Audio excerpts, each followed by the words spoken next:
"I'm going to take everything from you," was written in the letter that the millionaire received the same day after abandoning his pregnant wife, and he was horrified by what happened next. Jack Thornton gazed at the city from the expansive window of his penthouse on the 50th floor. The skyscrapers that rose majestically before him were a testament to his power and wealth. At 45, he was the undisputed king of real estate, a man who had built an empire with his own hands and with the ruin of others. His phone vibrated. It was a message from Emma, his 32-year-old wife. "Honey, we have a doctor's appointment at 4. I can't wait to see our baby." Jack frowned. Emma's pregnancy hadn't been planned, and although he initially feigned joy, the truth was that this child threatened to destabilize everything he had built. Not because he didn't have enough money, but because Emma had started talking about settling down and leaving a legacy for the baby. That meant fewer risks, fewer shady deals, less astronomical profits. He took a sip of his 30-year-old whiskey and looked at the clock. It was 2 p.m. In 2 hours, he should be at the clinic, pretending enthusiasm for an ultrasound. But Jack had other plans. His briefcase was already prepared. Inside were fake documents, credit cards under aliases, and enough cash to live comfortably for months. He had planned everything meticulously. He would disappear without a trace, thus avoiding the imminent divorce that Emma had begun to hint at and that threatened to split his fortune in half. It's now or never, Jack thought. With one last glance at the city he had conquered, he picked up his briefcase and left the penthouse. In the elevator, he pressed the parking button instead of the lobby. His Porsche was waiting, ready to take him far away. As he drove through the city streets, Jack mentally reviewed his plan. He was heading to a luxurious hotel on the outskirts, where he would stay under a false name. From there, he would move his assets, dismantle his empire piece by piece, and rebuild everything abroad, out of reach of Emma and the authorities who were starting to ask uncomfortable questions about some of his businesses. The traffic was dense, as if the city itself was trying to hold him back. Jack drummed impatiently on the steering wheel, aware that every minute counted. Finally, after what seemed like an eternity, he saw the hotel sign in the distance. A smile of triumph formed on his lips. He parked the Porsche in the hotel's underground parking lot and, briefcase in hand, headed to the reception. The young woman behind the counter greeted him with a rehearsed smile. "Welcome to the Grand Mirage Hotel. Sir, how may I help you?" "I have a reservation under the name of Alexander Vega," Jack replied with the confidence of someone who has rehearsed a lie 1,000 times. The receptionist typed on her computer and nodded. "Of course, Mr. Vega, we have your presidential suite ready. Would you like someone to accompany you with your luggage?"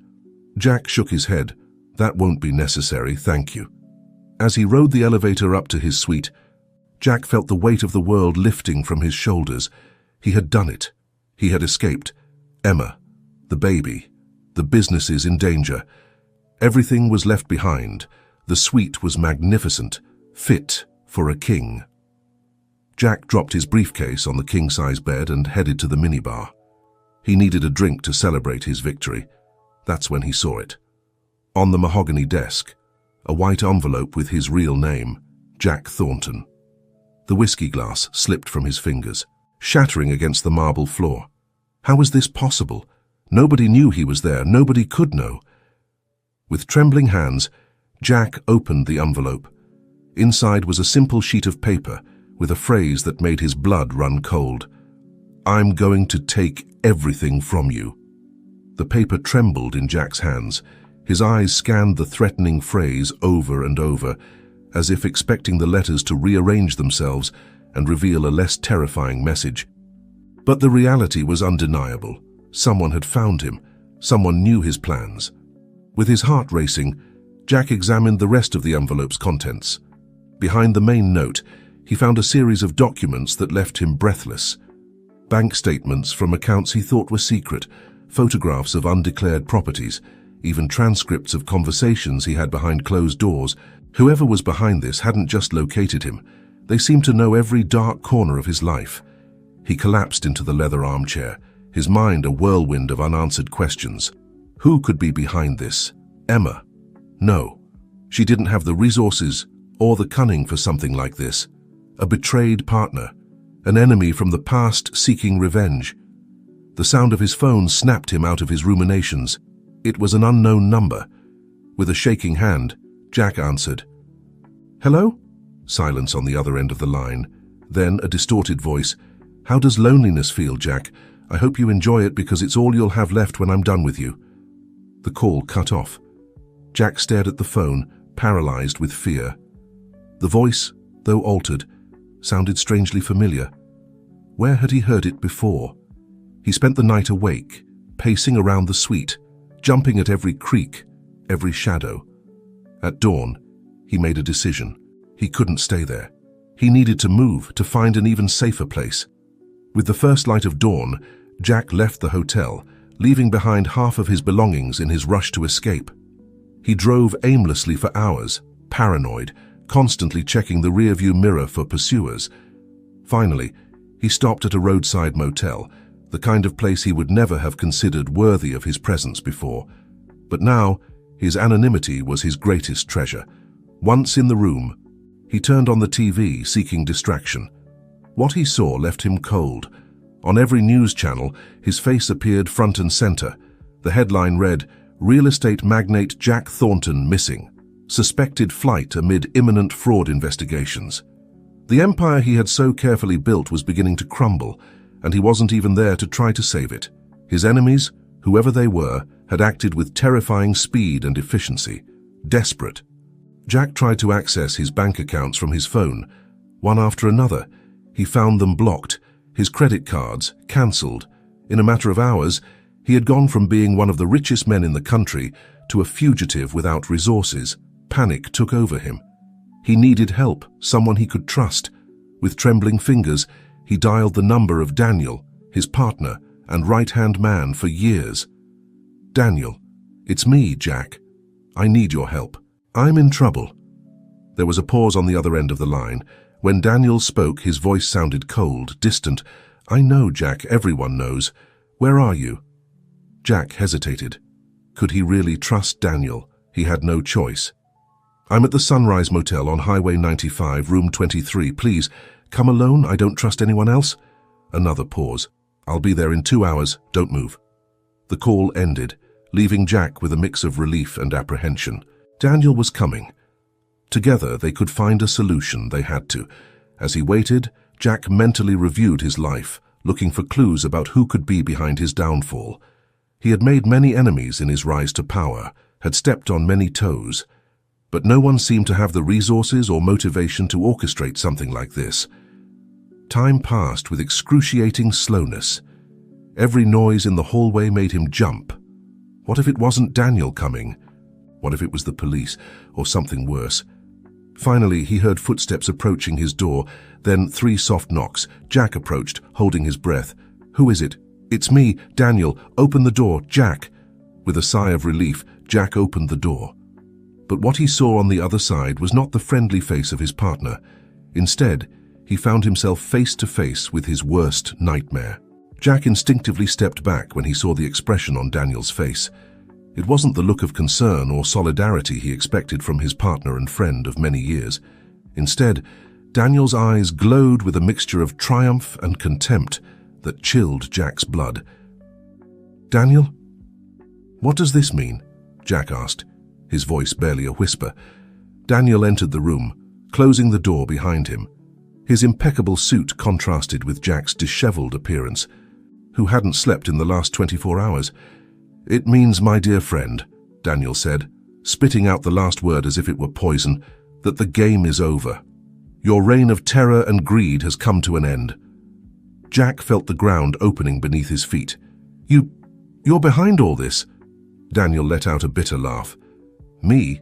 No, Jack. I'm just another piece on this board. A piece that decided to stop being a pawn to become a player." With slow steps, Daniel began to walk around the room, looking with disgust at the decadent motel environment.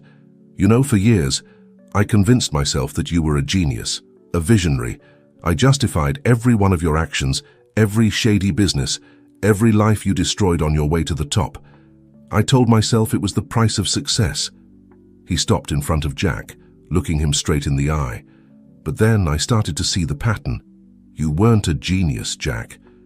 You were a predator, and I was your accomplice. Jack tried to regain control of the situation. Daniel, listen to me. Whatever you think is happening, we can fix it. Together, like we've always done. Think about everything we've achieved. Daniel shook his head, a sad smile on his lips. Achieved? What have we achieved, Jack?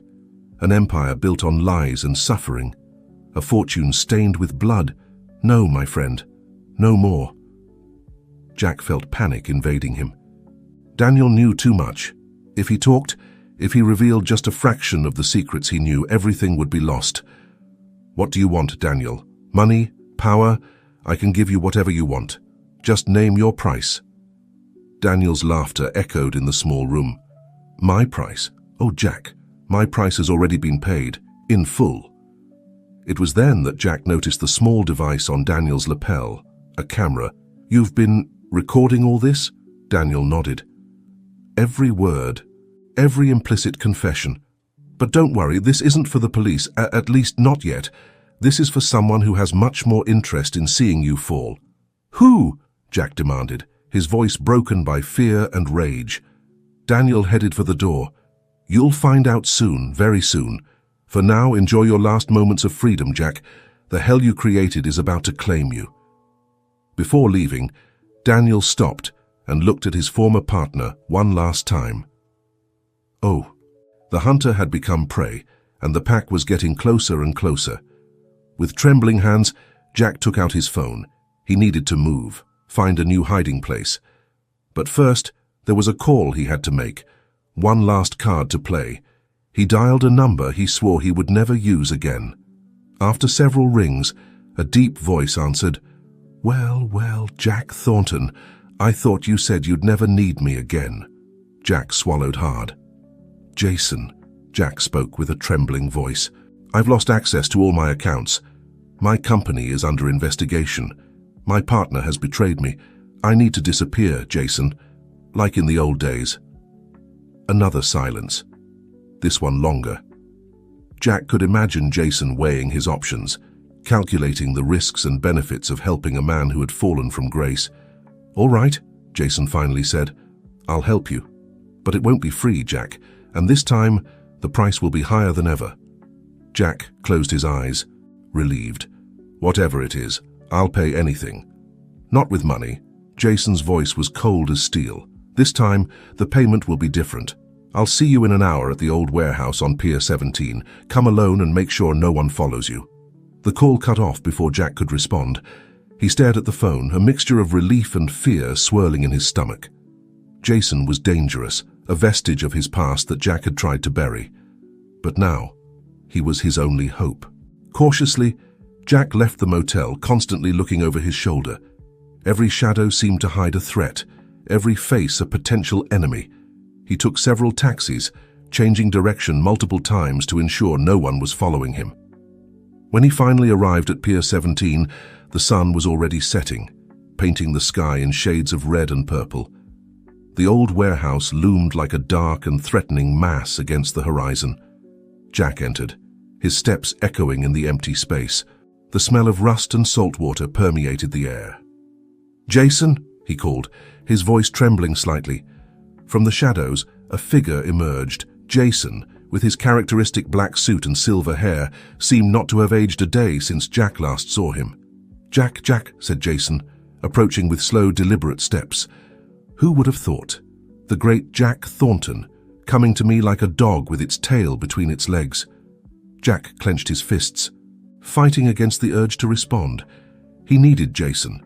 He couldn't afford to offend him. Can you help me? He asked, getting straight to the point.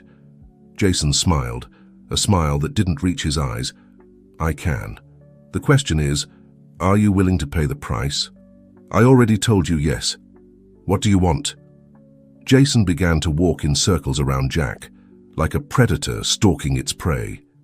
You see, Jack, for years I've been building my own empire, one that operates in the shadows, far from the spotlights you're so fond of, and now I need to expand. He stopped in front of Jack, his eyes shining with a mixture of greed and triumph. "I want your contacts, Jack. All of them. Politicians, judges, businessmen.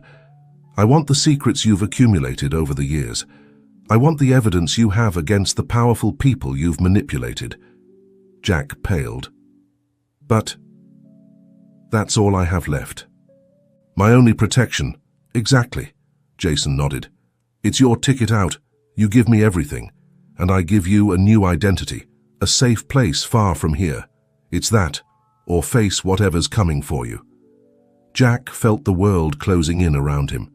Handing over that information meant losing the last vestige of his power, his last card up his sleeve. But what alternative did he have? "All right," he finally said, his voice barely a whisper. "I'll give you everything." Jason's smile widened. "Excellent decision, my friend. Now follow me. We have a lot of work to do." As he followed Jason into the depths of the warehouse, Jack couldn't help but feel he had made a deal with the devil. But at that moment, hell seemed preferable to whatever was chasing him. What Jack didn't know was that, at that very instant, miles away, another meeting was taking place. A meeting that would seal his fate in a way he couldn't even imagine. In a luxurious penthouse in the heart of the city, 3 figures gathered around a glass table. The panoramic view of the nighttime city contrasted with the palpable tension in the room. Daniel, still wearing the suit he had on when he confronted Jack, paced nervously back and forth. On the sofa, a stunningly beautiful woman with a fierce gaze observed the scene with apparent calm. It was Emma, Jack's pregnant wife. Standing by the window with his back to the other two was a tall, distinguished man, Frank Larson, Jack's former rival and now, apparently, the mastermind behind the entire operation. "Are you sure he doesn't suspect anything?" Frank asked, without turning around. Daniel nodded. "Completely. Jack is desperate. He has no idea that all of this is our doing." Emma stood up, gently caressing her swollen belly. "Don't underestimate Jack. He may be cornered, but he's still dangerous." Frank turned, facing his accomplices. His face, marked by years and bitterness, softened slightly as he looked at Emma. "Don't worry, dear. Jack has nowhere to hide. Soon, very soon, he'll pay for everything he's done to us." Daniel approached the table, where several documents and photographs were scattered. "I've been monitoring his movements. After our encounter at the motel, he made a call. I couldn't trace the number, but whoever it is, it seems to be his last hope." Frank frowned. "We need to know who this contact is. Jack has always had aces up his sleeve. We can't let him escape now that we have him against the ropes." Emma approached, picking up one of the photographs.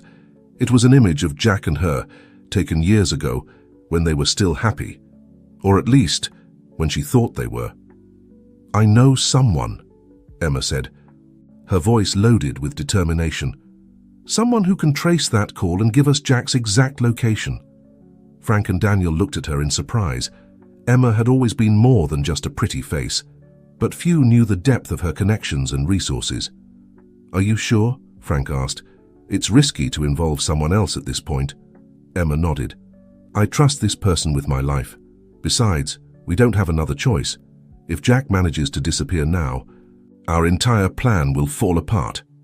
There was a moment of silence as Frank considered his options. Finally, he nodded. "Do it, but be careful. We can't afford mistakes at this stage." Emma took her phone and went out to the balcony to make the call. Daniel and Frank were left alone in the room. "Do you think it will work?" Daniel asked, doubt evident in his voice. Frank smiled, a cold and calculated smile. "It has to work. I've waited years for this moment, Daniel. Jack destroyed my life, my reputation, my future. Now it's my turn to take everything from him." Daniel nodded, but couldn't help feeling a chill. Frank's revenge was understandable, but the intensity of his hatred was terrifying. Emma came back in, her face illuminated by a mixture of triumph and anticipation. "We've got him. Jack is at Pier 17 in an old warehouse, and he's not alone." Frank quickly approached. "Who's he with?" "With Jason Morrow," Emma replied. The name fell like a bomb in the room. Both Frank and Daniel knew Jason's reputation. If Jack had turned to him, the situation was even more desperate than they thought. "We need to move now," Frank said, his voice loaded with urgency. "If Jason is involved, we could lose our advantage in a matter of hours." Daniel was already on his phone, making calls. "I can have a team at the pier in 30 minutes. Emma stopped them. "Wait, we can't just barge in there. We need to be smarter than that." Frank looked at her curiously. "What do you suggest?" An enigmatic smile formed on Emma's lips. "I know Jack better than anyone, and I know exactly how to make him fall right into our hands." As Emma shared her plan outside, the city continued its frantic rhythm, oblivious to the drama unfolding in the heights. Somewhere in that concrete jungle, Jack Thornton was fighting for his survival, unaware that each step he took brought him closer to his final fall. The circle was closing, and soon, very soon, the empire of shadows that Jack had built would crumble upon him. Dawn found Jack Thornton in a state of nervous agitation. He had spent the night in a small room at the back of Jason's warehouse, surrounded by papers and electronic devices. For hours, he had emptied the contents of his mind and his secret files, giving Jason every piece of information he possessed. "That's everything," Jack said, his voice hoarse from fatigue and tension. "Every contact, every transaction, every secret. I've given you it all." Jason, who had been meticulously reviewing each document and file, nodded slowly. "Impressive, Jack. I always knew you were a man with resources, but this exceeds my expectations." Jack collapsed into a rickety chair, the weight of his decision falling on him like a slab. "And now what? What's the plan?" Jason approached a safe embedded in the wall and opened it. From inside, he took out a thick manila envelope. "Here you go. Your new identity, passports, credit cards, everything you need to disappear." Jack took the envelope with trembling hands. "Where will I go?" "It's better you don't know yet," Jason replied. "I'll take you to a safe place tonight. From there, you'll take a flight to your new destination. The less you know, the safer you'll be." Jack nodded, a lump forming in his throat. This was his reality now. Running, hiding, living a life that wasn't his own. Suddenly, Jack's phone vibrated. Both men startled. No one should have that number. "Don't answer," Jason warned. But Jack had already taken out the phone. The name on the screen left him cold. "Emma." It's my wife," Jack muttered. Jason frowned. "Don't answer. It could be a trap." But Jack, driven by a mixture of curiosity and an inexplicable feeling of guilt, slid his finger across the screen and answered. "Emma." The voice on the other end of the line sounded scared, broken by sobs. "Jack, thank God. I need your help. It's the baby. Something's wrong." Jack's heart skipped a beat. What's happening?" "I'm at the hospital," Emma continued. "The doctors say it's serious. They need to do emergency surgery, but they need your authorization. You're the father, Jack. Please, come quickly." Jack's mind was a whirlwind. Was this real, or was it another trap? He looked at Jason, who was vigorously shaking his head. "Emma, I can't." His mind a chaos of conflicting emotions and thoughts. Jason approached, his face a mask of concern and frustration. "You can't go. It's a trap. It has to be." "What if it's not?" Jack replied.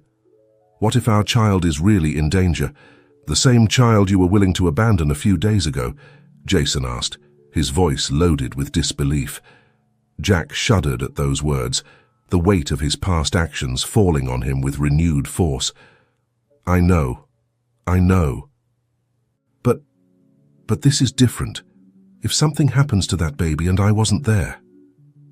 Jason ran a hand over his face, visibly frustrated. "Jack, think. You've spent your whole life calculating every move. Why risk it all now?" But Jack was already on his feet, tucking the envelope with his new identity into the inner pocket of his jacket. "I have to go, Jason. I don't expect you to understand, but I have to do this." Jason grabbed his arm. "If you walk out that door, you're on your own.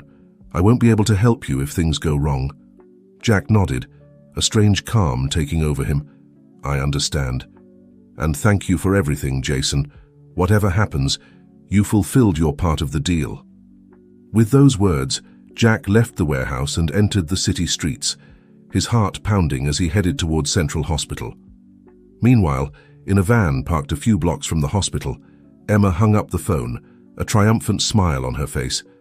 "It worked," she said, turning to Frank and Daniel, who were watching her expectantly. "He's on his way." Frank nodded, a mixture of admiration and surprise in his gaze. "Impressive, Emma. I didn't think he'd fall for it so easily." "You don't know him like I do," Emma replied, her voice tinged with an emotion difficult to decipher. "Jack can be ruthless in business, but deep down, he's always had a weakness, his legacy. The idea of a child, someone to carry on his name, it's something he can't resist." Daniel, who had been monitoring several screens, intervened. "We have visual confirmation. Jack just took a taxi heading to the hospital." Frank stood up, his face a mask of determination. "Good. Everything is ready. Emma, you'll go in first. Daniel and I will be in position. Remember, we need him to sign the documents before he realizes the truth." Emma nodded, gently caressing her belly. For a moment, a shadow of doubt crossed her face. "Are we doing the right thing?" Frank approached her, taking her hands in his. "Emma, remember everything he's done, the lives he's destroyed, the families he's torn apart. This isn't just about us, it's justice." She took a deep breath, composing herself. "You're right. Let's do it." Jack arrived at Central Hospital with his heart in his throat. Every instinct in his body screamed that it was a trap, that he should turn around and flee. But the image of his child, of that baby he didn't yet know but who carried his blood, propelled him forward. At the reception, a nurse greeted him urgently. "Mr. Thornton, your wife is waiting for you on the 5th floor. Please, hurry." The elevator seemed to move with excruciating slowness. When the doors opened on the 5th floor, Jack saw Emma sitting in a chair, her face buried in her hands. "Emma!" he called. Approaching cautiously, she looked up, her eyes red and swollen. "Jack, thank God you're here." Before he could react, Emma threw herself into his arms, sobbing. "The doctors say they need to operate immediately. There are complications and... Jack hugged her instinctively, feeling his resolution crumbling. "It's okay. I'm here. What do they need me to do?" Emma pulled away slightly, taking some documents out of her purse. "Oh, they need your signature for the authorization. It's a high-risk surgery, and as the father, you have to give your consent." Jack took the papers, his eyes quickly scanning the text. Everything seemed to be in order. Consent for fetal surgery, risks, procedures. "Where do I sign?" he asked, looking for a pen. Emma handed him one, her hand trembling slightly. "Here, and here," she said, pointing to 2 lines at the bottom of the document. Jack signed without hesitation, the sound of the pen against the paper resonating in the silent hallway. "Done," he said, handing the papers back to Emma. "When will we know something?" It was then that he noticed the change in Emma's expression. The desperation and fear had disappeared, replaced by a cold and calculating look that Jack had never seen in her before. "Oh, Jack," Emma said, her voice loaded with a mixture of triumph and pity. "Fair, we already know everything." Before Jack could react, he felt a presence behind him. He turned to find himself face to face with Frank Larson, flanked by Daniel and 2 menacing-looking men. "Welcome to your downfall, Jack," Frank said, a cruel smile on his lips. "You've signed your sentence." Jack looked at the papers in Emma's hands, realizing too late that he had fallen for the oldest trick in the book, trusting someone he had betrayed. The hospital hallway, which moments before had seemed like a refuge, now closed in around him like a cage. Jack Thornton, the man who always had a plan, found himself, for the first time in his life, completely cornered and with no way out. The silence in the conference room of Central Hospital was oppressive. Jack Thornton, once a real estate magnate and now a cornered man, sat at one end of the long table, his gaze alternating between the faces of his captors, Frank Larson, his former rival Daniel, his ex-partner and right-hand man, and Emma, his pregnant wife, whose betrayal still seemed incomprehensible to him. Frank was the first to break the silence. 25 years, Jack, 25 years I've waited for this moment." Jack, despite his situation, couldn't help but give a bitter smile. "You were always persistent, Frank. I must admit I didn't expect this from you." didn't you?" Frank leaned forward, his eyes shining with a mixture of triumph and contained fury. "Did you think that after ruining my life, my reputation, my future, I would simply give up? No, Jack. Every day of these 25 years has been dedicated to this moment." Daniel, who had remained silent until now, intervened. "It wasn't difficult, you know, finding allies against you. You've made many enemies over the years, Jack." Jack turned to his ex-partner, the betrayal still fresh and painful. "And you, Daniel, what did they promise you? A share of the spoils? My position in the company?" Daniel shook his head. "This isn't about money or power, Jack. It's about doing the right thing. About putting an end to years of corruption and lies." Jack let out a humorless laugh. "The right thing? Don't make me laugh. You were by my side in every deal, in every shady transaction. Your hands are as dirty as mine. The difference," Emma interrupted, speaking for the first time, "is that Daniel is willing to pay for his mistakes. You, Jack, have never taken responsibility for your actions." Jack turned to his wife, the pain and confusion evident on his face. "Emma, why? I thought you loved me. I thought we were a team." Emma gently caressed her swollen belly, her eyes full of a mixture of sadness and determination. "I loved you, Jack. Or at least, I loved the idea of you. The successful man, the visionary. But over time, I saw the truth behind the facade, the dirty deals, the destroyed lives, the constant pursuit of more power and money, regardless of the cost." She leaned forward, her voice dropping to a whisper loaded with emotion. "Do you know when I made my final decision? When I discovered you were planning to abandon us, me and our unborn child. It was then that I knew there was no redemption for you." Jack felt as if he had been punched in the stomach. All his actions, all his decisions, were crashing against him with overwhelming force. Frank spoke again. "But enough recriminations. We're here for business, Jack. The documents you just signed weren't for emergency surgery. They were to transfer total control of your companies and assets to a trust controlled by us." Jack paled. "No, you can't do that. My lawyers—" "Your lawyers have already been informed," Daniel interrupted. "With the evidence we have of your illegal activities, they're more than willing to cooperate to save their own skins." Frank slid a folder towards Jack. "Here you have two options, Jack. The first, you cooperate completely, confess your crimes, and help us dismantle your corruption network. In exchange, we'll negotiate a reduced sentence and guarantee that a portion of your assets goes to a fund for your child." Jack opened the folder with trembling hands. "And the second option?" Frank's smile turned cold. "You resist. We use every piece of evidence we have against you. You spend the rest of your life in prison, and your child grows up knowing that his father is a criminal who preferred his own ego to his family." Silence fell over the room again as Jack weighed his options. An entire life of manipulation and control was reduced to this moment. For the first time, he had no plan, no way out. He looked up, meeting Emma's eyes. For a brief instant, he saw a glimpse of the woman he had loved, of the life he could have had if he had made different decisions. Jack began, his voice breaking slightly. But before he could continue, the door to the room burst open. Jason Morrow entered, followed by a group of armed men. "Sorry to interrupt this touching meeting," Jason said, his voice loaded with sarcasm. "But I'm afraid I have to take my partner with me." Chaos erupted in the room. Frank and Daniel jumped to their feet. Emma instinctively stepped back, protecting her belly. Jack, for his part, remained frozen in his chair, his mind a whirlwind of conflicting emotions and thoughts. In a matter of seconds, the fate that seemed sealed had reopened, offering him one last, unexpected chance of escape. But as Jason urged him to move, Jack found himself looking at Emma, at his unborn child, and at that moment he had to make the most difficult decision of his life. Chaos reigned in the conference room.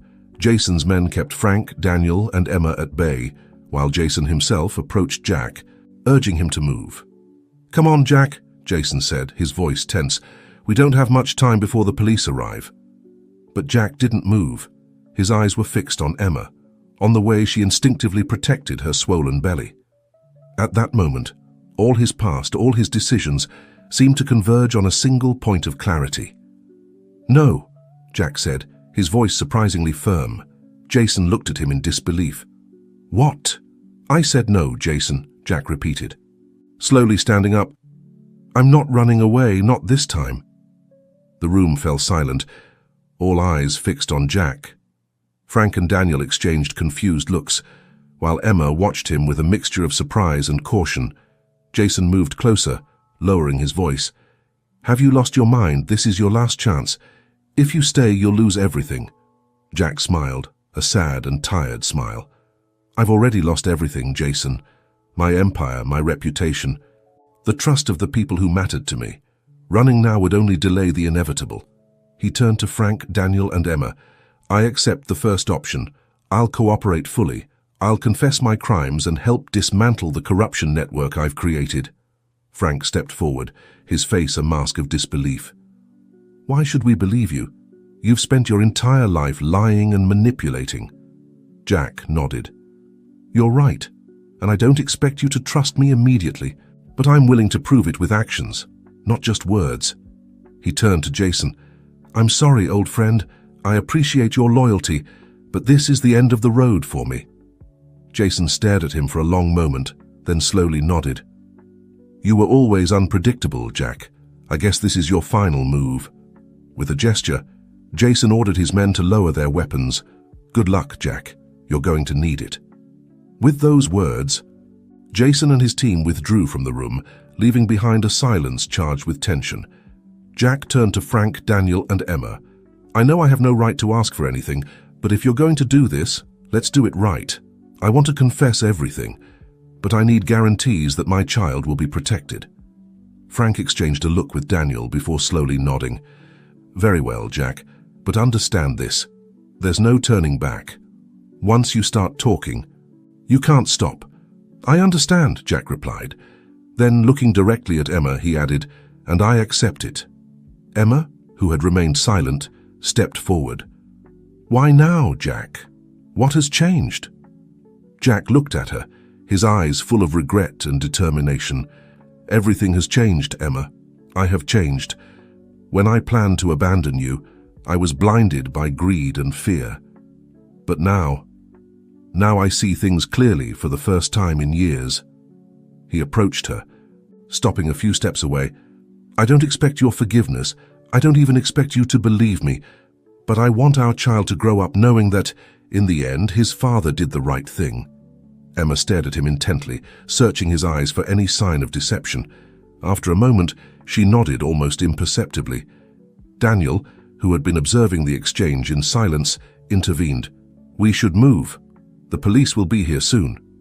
Frank nodded. "Daniel's right. Jack, you'll come with us. We have a lot of work ahead." As they left the conference room, Jack found himself walking alongside Emma. Without looking at her, he spoke in a low voice. "I'm sorry for all the harm I've caused you, Emma. To you and our child." Emma didn't respond immediately. When she did, her voice was barely a whisper. "Words are easy, Jack. Prove it with actions." Jack nodded, accepting the implicit challenge in her words. As they walked down the hospital corridor, Jack felt a strange mixture of fear and relief. He knew the road ahead would be difficult, perhaps the most challenging he had ever faced. But for the first time in a long time, he felt he was making the right choice. The empire of shadows he had built was crumbling, but from its ruins, Jack hoped to construct something new, something better, not for himself, but for the child who would carry his name, for the legacy he now realized was truly important. With each step, Jack left behind the man he had been and moved towards an uncertain future. But in that uncertainty, there was also a glimmer of hope. Hope for redemption, hope for a second chance, hope to finally become the man he should have been all along. The following days were a whirlwind of activity. Jack, true to his word, began to unravel the complex web of corruption he had woven over the years. Sitting in an interrogation room, with Frank, Daniel, and a team of investigators listening intently, Jack revealed names, dates, transactions, and secrets that would shake the foundations of the business and political world. Mayor Thompson, Jack said, his voice tired but firm. He was key in approving the Golden Coast project. We paid him $2 million through a series of shell companies. Daniel, who was taking notes furiously, looked up. Do you have proof? Jack nodded. In the safe in my office, there's a USB drive with all the details. The password is Emma's birth date. Frank, who had been listening in silence, intervened. Jack, you understand that every name you mention, every transaction you reveal, sinks you deeper, right? Jack looked him directly in the eyes. I know, and I'm prepared to face the consequences. Meanwhile, outside the interrogation room, the world Jack had built was rapidly crumbling. Newspaper headlines screamed about the scandal. Jack Thornton's real estate empire built on corruption. Politicians and businessmen implicated in mega fraud. Emma, observing everything from a distance, found herself divided between satisfaction at seeing justice served and an unexpected sense of loss. One night, while watching the news in her apartment, she felt the baby kick strongly. I know. Little one, she murmured, caressing her belly. It's complicated. As the days passed, the list of those implicated grew. Judges, politicians, other businessmen. No one seemed safe from the avalanche of revelations. Jack, true to his word, spared no details, even when it meant implicating himself more deeply. One afternoon, after a long interrogation session, Frank approached Jack. Why are you doing this? He asked, curiosity evident in his voice. Thought you could have negotiated a lighter sentence. You could have hidden some things, but you're giving up everything. Jack, with deep dark circles under his eyes and his face haggard from fatigue, responded, Because it's the right thing to do, Frank. And because I want my child to grow up in a world a little better than the one I helped create. Frank looked at him for a long moment, before slowly nodding. I never thought I'd say this, Jack, but I respect what you're doing. As the investigation progressed, the impact of Jack's revelations was felt throughout the country. Companies collapsed, politicians resigned, and the judicial system was shaken to its foundations. The empire Jack had built over decades crumbled in a matter of weeks, but as his old world fell apart, Jack felt a strange sense of liberation. For the first time in years, he could look at himself in the mirror without feeling the weight of his lies and betrayals. One morning, as he was being led back to his cell after another interrogation session, Jack found himself face to face with Emma, who was waiting in the hallway. Emma, he said, surprised, what are you doing here? She looked at him, her expression a mixture of conflicting emotions. I wanted to see you. I wanted to understand. Jack nodded, aware of the guards waiting patiently a few meters away. And have you found what you were looking for? Emma placed a hand on her belly, now visibly larger. I don't know, but I think you're doing the right thing, for the first time in a long time. Jack felt something loosen in his chest. It wasn't forgiveness, not exactly, but it was a start. Thank you, Emma. That means a lot. Before he could say anything else, the guards indicated it was time to move. As he walked away, Jack turned one last time to Emma. Take care of our child, he said softly. Make sure he knows that, in the end, his father tried to do the right thing. Emma nodded, her eyes bright with unshed tears. I will. As Jack was led back to his cell, he felt a strange sense of peace. His empire had fallen, his freedom was lost, but for the first time in decades, Jack Thornton felt truly free. 6 months had passed since Jack Thornton had begun his confession. The world he once dominated had transformed unrecognizably. His testimony had triggered a series of investigations that shook the foundations of society, from politics to business. On a cold autumn morning, Jack found himself sitting in the prison's visiting room, waiting.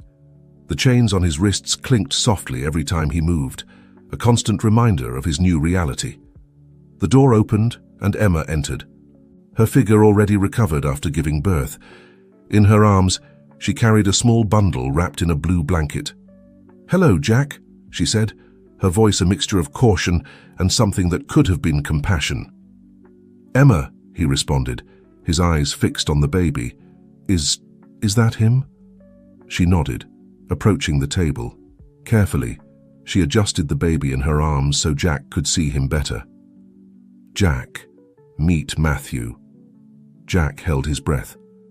The baby was perfect, with a tuft of dark hair and curious eyes that scanned the room. "He's beautiful," he whispered. Emma sat across from him, placing Matthew on her lap. "It's been a long time, Jack.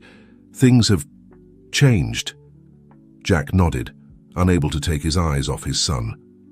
"I know, I've been following the news. It's incredible to see how everything has unraveled." "Your confessions changed everything," Emma said. "No one expected you to be so thorough."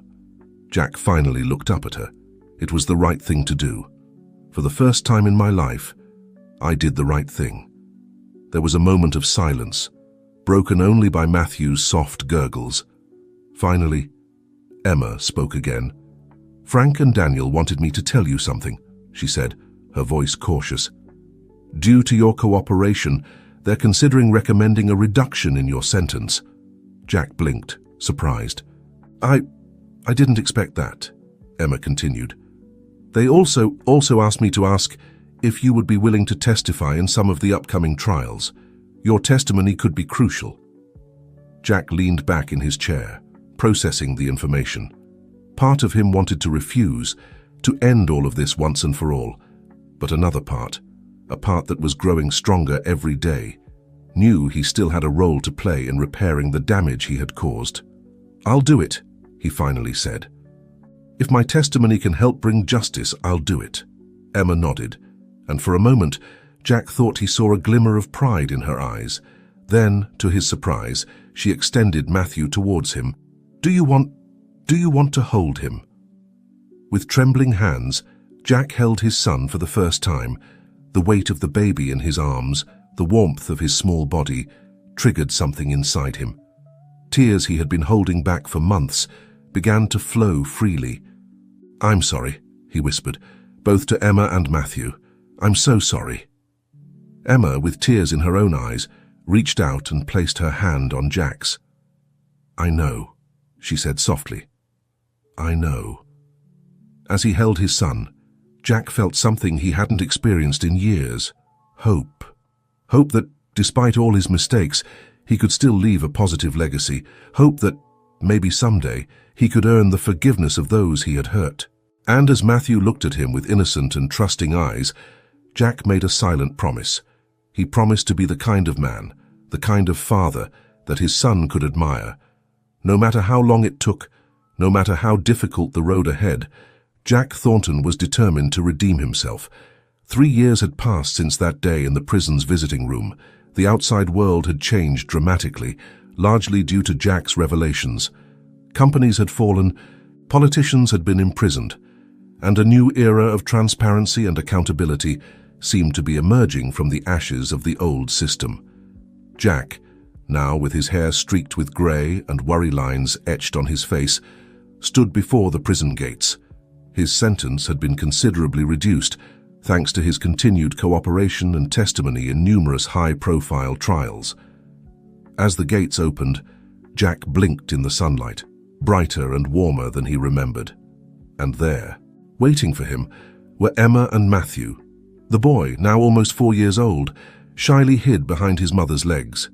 Jack approached slowly, aware that for Matthew, he was practically a stranger. "Hello, Matthew," he said softly, kneeling to be at the child's eye level. "Do you remember me? I'm your dad." Matthew looked at him curiously, his eyes so similar to Jack's, studying him intently. After a moment, the boy took a tentative step forward. "Mommy showed me pictures of you," Matthew said, his voice small but clear. "She says you've been helping people." Jack felt his heart swell with emotion. He looked at Emma, who nodded slightly, a small smile on her lips. "That's right, Matthew," Jack replied. "I've been trying to fix some mistakes I made, to make the world a better place for you." Matthew seemed to consider this for a moment, before taking another step forward and, to Jack's surprise, extending his small arms for a hug. Jack gently embraced him, silent tears rolling down his cheeks. Emma approached, placing a hand on Jack's shoulder. "Come on," she said softly. It's time to go home."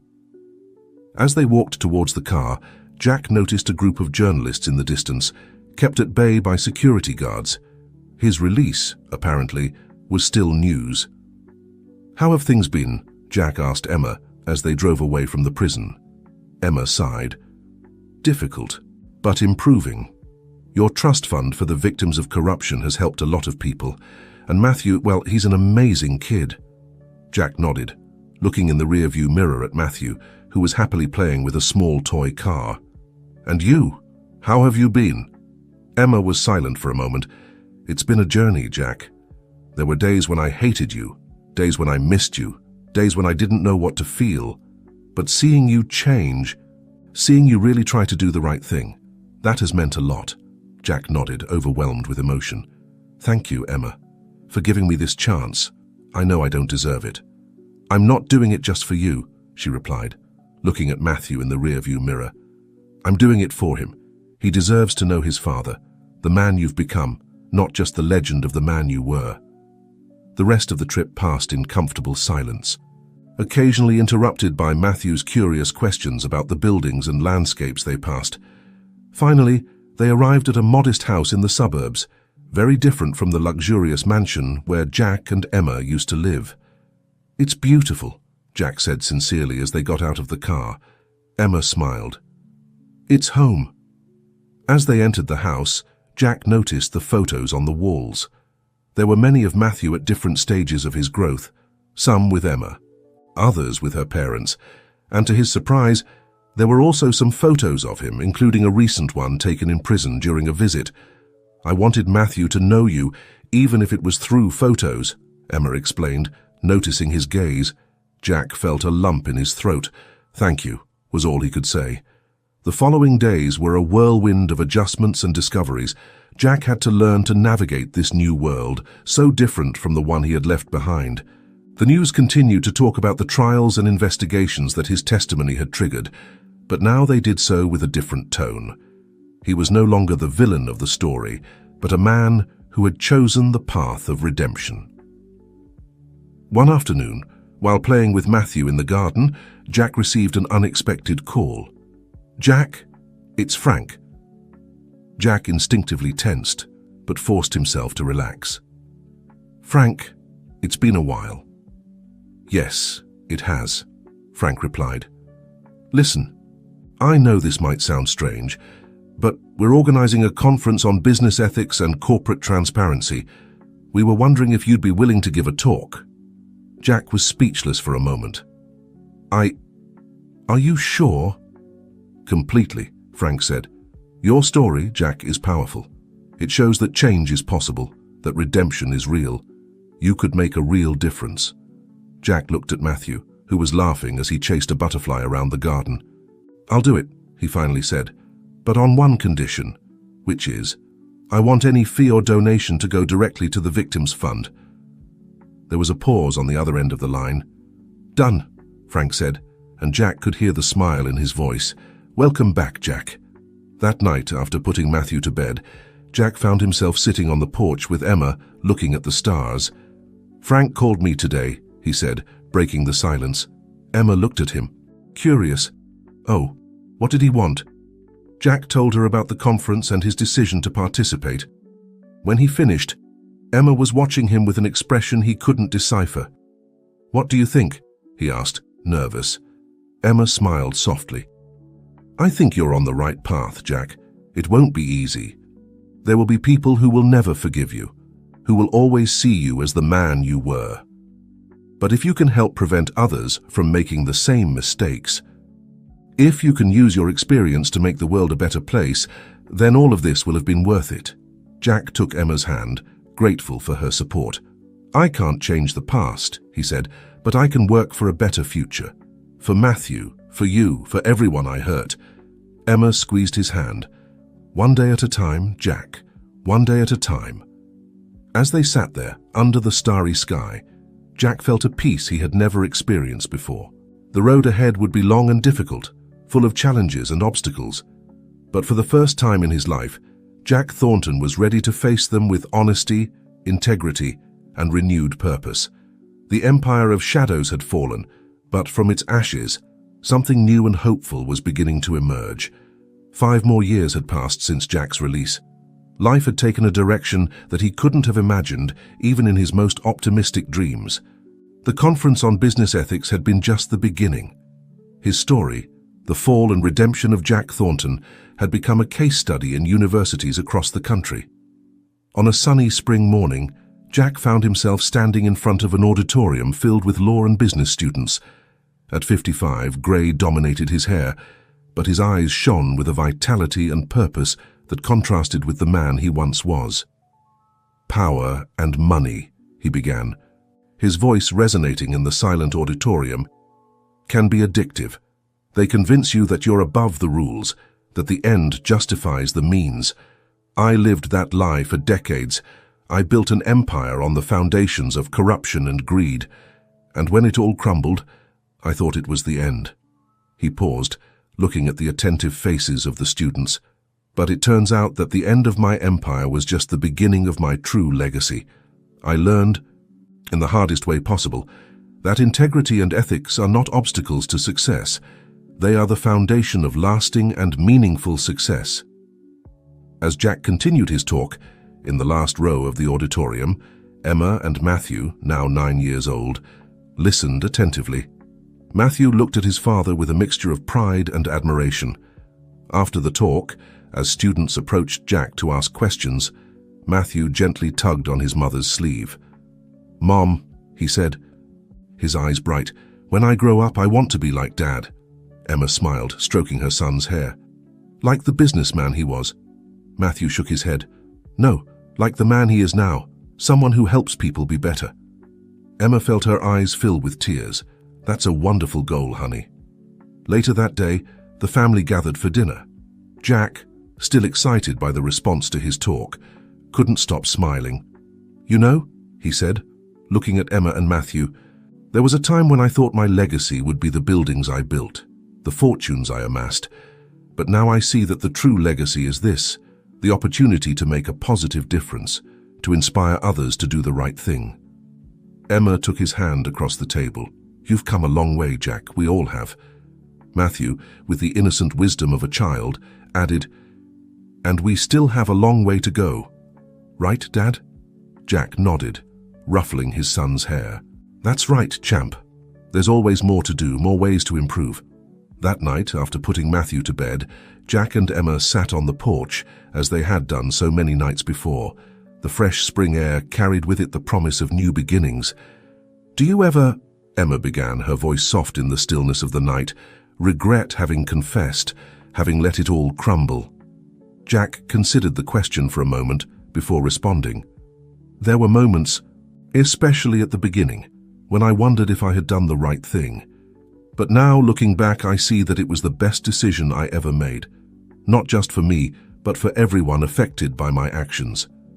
He turned to Emma, their eyes meeting in the dim light. "And for us, for this second chance you gave me that we gave ourselves." Emma smiled, a smile full of love and understanding. "You know, when I discovered your plan to abandon us, I thought I would hate you forever. I planned my revenge so meticulously, but seeing you change, seeing you struggle to be better, made me realize that true love isn't just about the good times. It's about growing together, overcoming obstacles, forgiving." Jack pulled her close, hugging her tightly. "I love you, Emma. Thank you for not giving up on me." As they sat there, under the starry sky, Jack reflected on the journey that had brought him to this moment. From corrupt magnate to repentant prisoner, and now to a man dedicated to making a positive difference in the world. His empire of shadows had fallen, but from its ruins had emerged something much more valuable, a united family, a renewed purpose, and the opportunity to rewrite his legacy. The path had not been easy, and Jack knew there were still challenges ahead. But with Emma and Matthew by his side, and with the determination to keep doing the right thing, he was ready to face any obstacle. As the night progressed, Jack Thornton, once the king of a corrupt empire, now found himself as the architect of his own redemption. And in that moment, under the stars, with his family close, he knew that he had finally found the true wealth he had always sought.